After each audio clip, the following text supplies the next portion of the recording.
Good morning, students. Our today's teaching topic is relating to a poem that is a very interesting poem. Class 10th English, A Tiger in the Zoo. First and second stanza is completed before. Now we will discuss line-wise and word-wise explanation, especially in Hindi instead of English. Stanza 3rd and stanza 4th. The last rest stanza 5 is discussed on later. Now we will discuss the first line of this stanza 3rd. At the last of the video, I'll explain poetic devices and how can we find rhyming scheme. This is why if you came to know about the how can we find rhyming scheme and poetic devices, you have to wait to see this video till the end.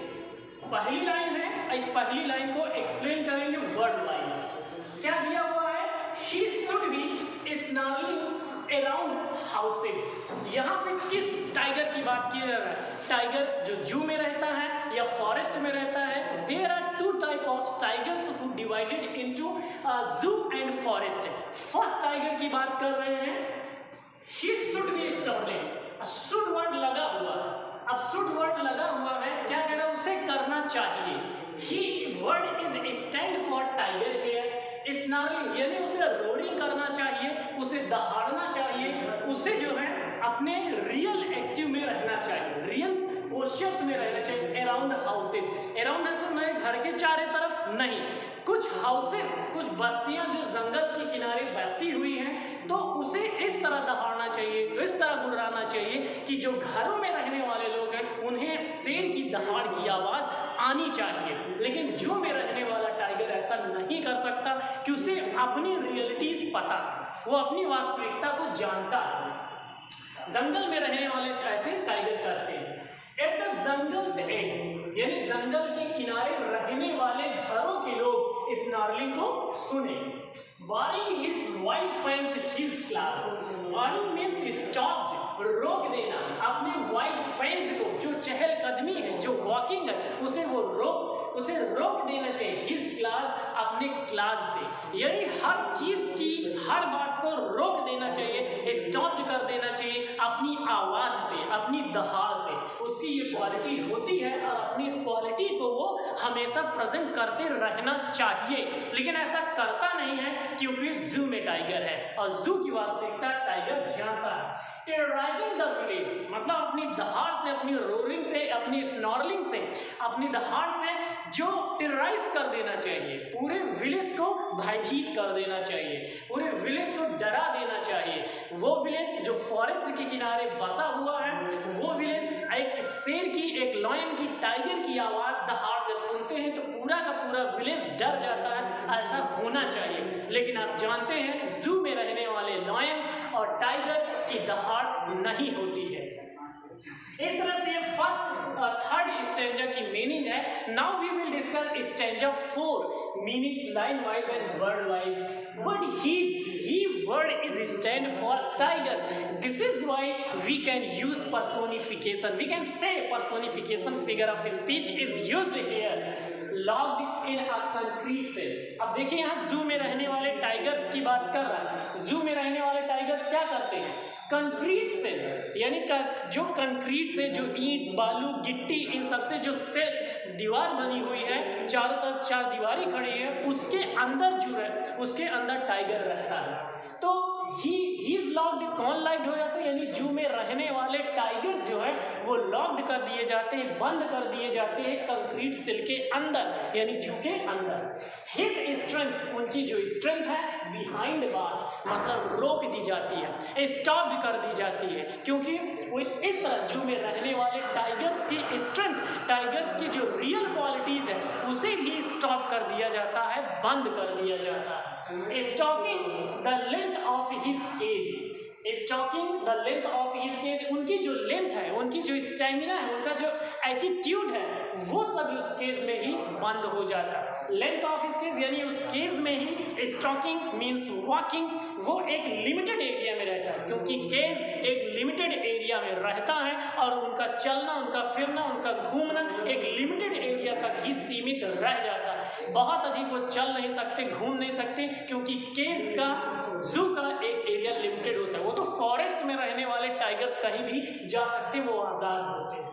Ignoring visitors, इसीलिए जो visitors आते हैं उन्हें वो ignore कर देता है। कौन इग्नोर कर देता है? टाइगर इग्नोर कर देता है, because you know that I am inside of the cage, and if any visitors come outside of the cage, at that time if you prevented his own snarling, it is my own quality, because इसके अलावा हम कुछ कर भी तो नहीं सकते, tiger कर भी तो नहीं सकता। जितनी बार विजिटर्स आएंगे उतनी बार दहाड़ेगा, उतनी बार अटैक करेगा, लेकिन उसे मिलेगा कुछ नहीं। इस रियलिटी को जानता है, ठीक इसीलिए वो इग्नोर करता है। किसको इग्नोर करता है? विजिटर्स को। कोई भी विजिटर आए, कोई भी देखने वाला आए, दर्शक आए ना, वो आते हैं, देखते हैं, चले जाते हैं, लेकिन उससे कोई मतलब नहीं। लेकिन यही टाइगर अगर फॉरेस्ट में होता तो वो क्या करता, आप सभी जानते हैं।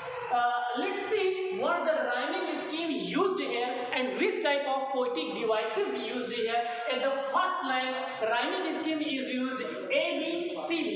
Rhyming scheme कैसे सर्च किया जाता है, कैसे खोजे जाते हैं, हमें इस चीज को आज सीखना है। सबसे पहला लाइन दिया हाउसेज।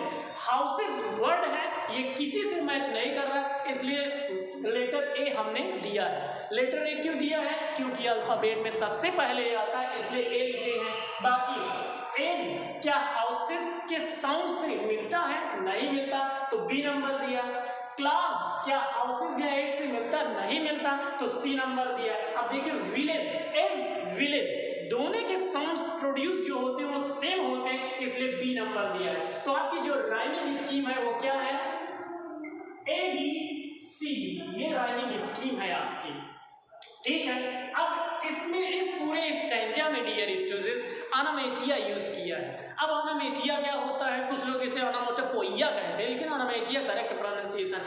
होता क्या, ये कौन सा फिगर ऑफ स्पीच है, कैसी पोएटिक डिवाइस है, ठीक है। तो अनामेटिया होता है जब किसी स्टैंजा की लाइन में ऐसा शब्द यूज किया जाए जो शब्द साउंड्स को इंडिकेट करता है, जैसे कि मिमियाना, गुर्राना, चहकना ना, इस तरह की वर्ड्स, वो अनामेटिया होता है।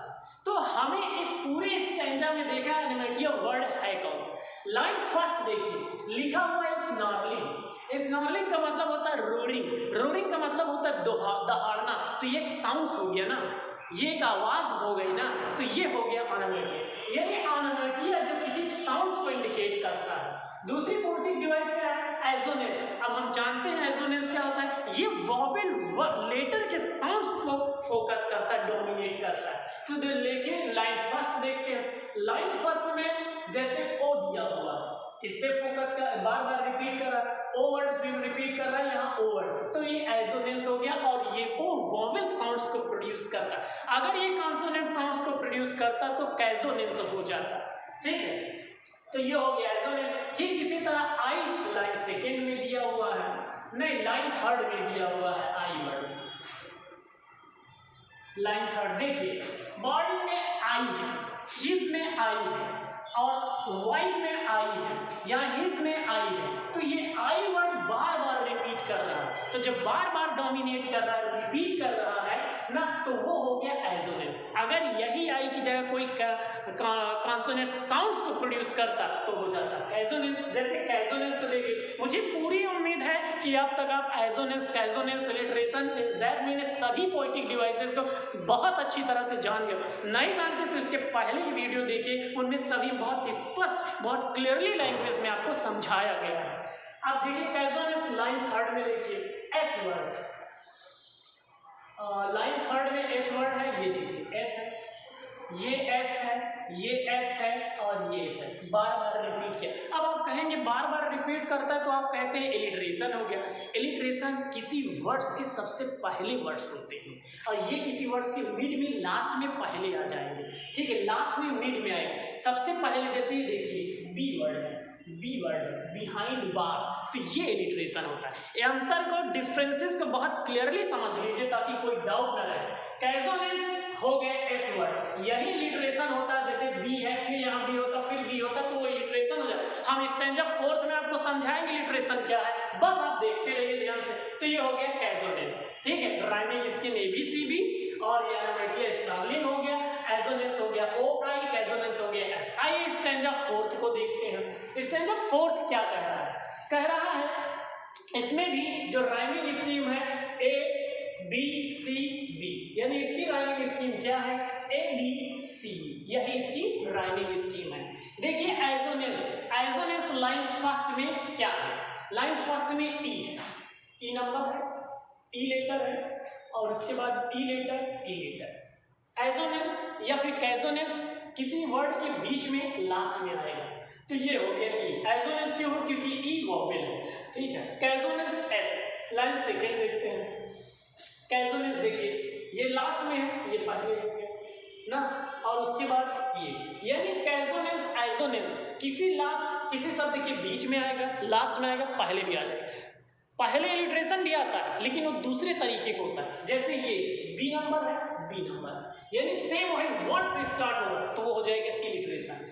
बी नंबर लाइन सेकेंड में इलिट्रेशन हो गया। तो इस तरह से पोएटिक डिवाइस राइमिंग स्कीम निकाले जाते हैं। टेंशन की कोई बात नहीं है, ऐसे ही वीडियोस आप देखते रहेंगे तो आपको एक एक चीज रट जाएगी। एग्जाम में 100% आने हैं, उन्हें देखकर आप तुरंत सॉल्व कर जाएंगे। देखते ही स्टैंजा को आप तुरंत एजोनेंस कैसे, जो भी पोएटिक डिवाइसेस पूछी जाएंगी वो सभी पोएटिक डिवाइसेस आप बहुत आसानी से बता पाएंगे। Dear students, thank you so much. आप अगली वीडियो देखने का वेट करिए। इसकी अगली वीडियो जो है सिर्फ एक स्टैंजा बचती है, उसी पर बनाई जाएगी। Thank you again.